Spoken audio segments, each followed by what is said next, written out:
Children, आज नींव की ईंट के प्रश्नोत्तर आज हम डिस्कस करेंगे। इससे पहले मैं आपको शब्द अर्थ और वाक्य प्रयोग लिखने के लिए दे चुकी हूँ। मौखिक प्रश्न। पहला प्रश्न है, दुनिया क्या देखती है?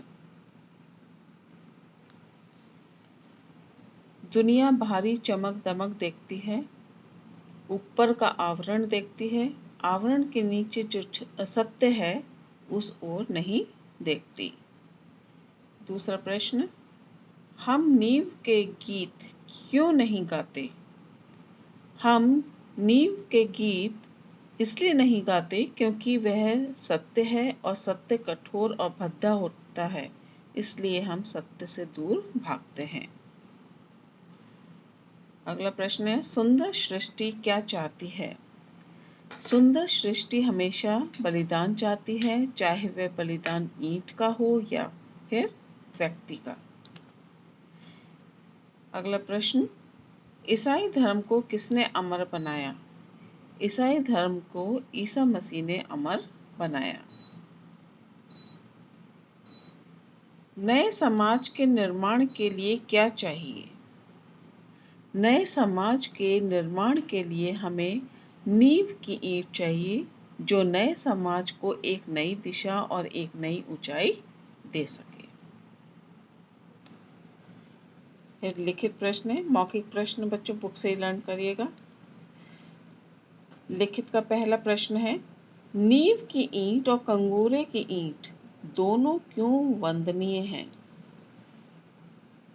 नींव की ईंट और कंगूरे की ईंट दोनों ही वंदनीय हैं क्योंकि नींव की ईंट इमारत को मजबूती से खड़ा रखता है और कंगूरा इमारत को प्रसिद्धि दिलाता है। इस प्रकार दोनों ही अपने अपने प्रयासों से इमारत के लिए समर्पित हैं। नेक्स्ट, नींव की ईंट ने अपने लिए अंधकूप क्यों कबूल किया?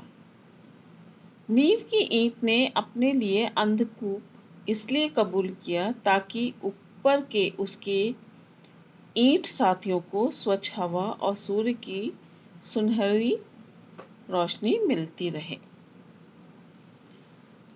अगला तीसरा प्रश्न है, गिरजाघर के कलश किनकी शहादत से चमकते हैं?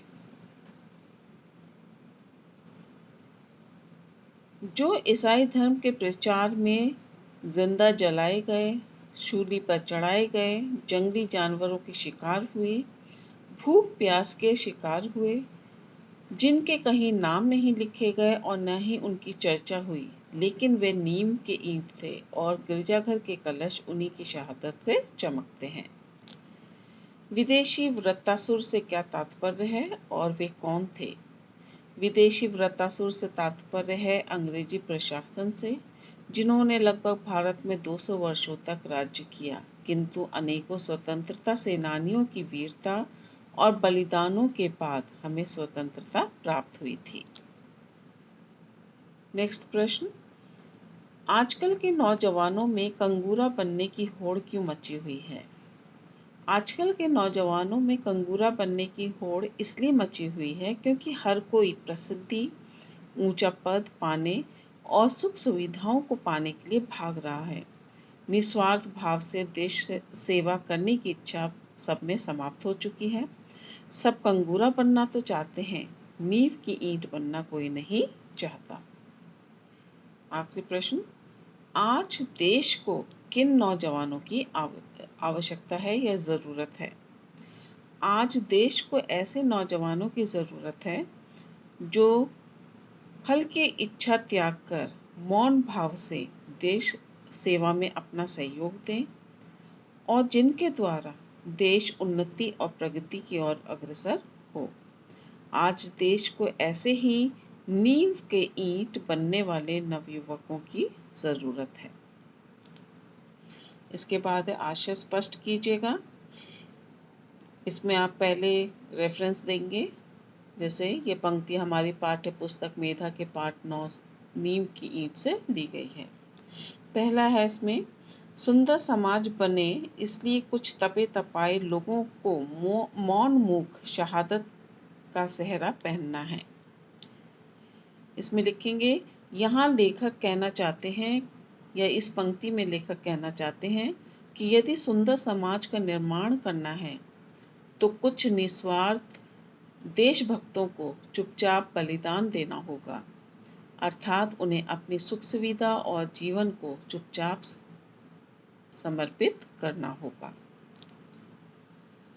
अगला है, वे नीम के ईंट थे, गिरजाघर के कलश उन्हीं की शहादत से चमकते हैं। लेखक क्या कहना चाहते हैं कि ईसाई धर्म के वे धर्म प्रचारक जिन्होंने ईसा के संदेश को जन जन तक पहुंचाने के लिए अपने प्राण न्यौछावर कर दिए, वे नीम के ईंट थे और उन्हीं के प्रयासों से गिरजाघर के कलश चमकते हैं।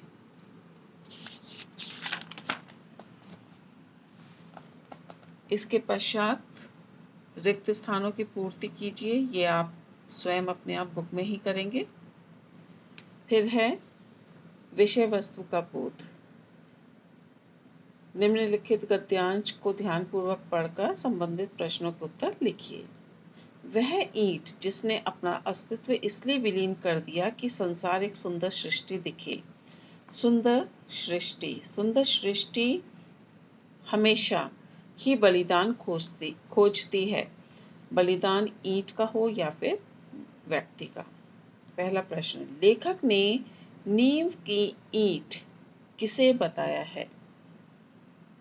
लेखक ने नीम की ईंट उन बलिदानी और अज्ञात देश प्रेमियों को बताया है जिन्होंने देश को स्वतंत्र कराने में अपना जीवन बलिदान कर दिया।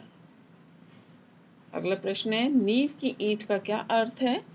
नींव की ईंट का अर्थ है निस्वार्थ भाव से किया गया त्याग या बलिदान।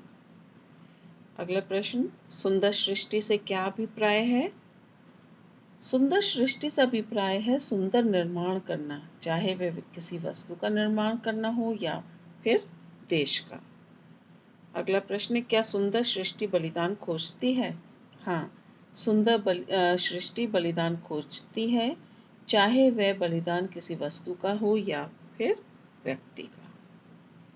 तो इसमें आप लिखित के सभी प्रश्न करेंगे, आशय स्पष्ट कॉपी में करेंगे और विषय वस्तु के ये प्रश्न कॉपी में करेंगे।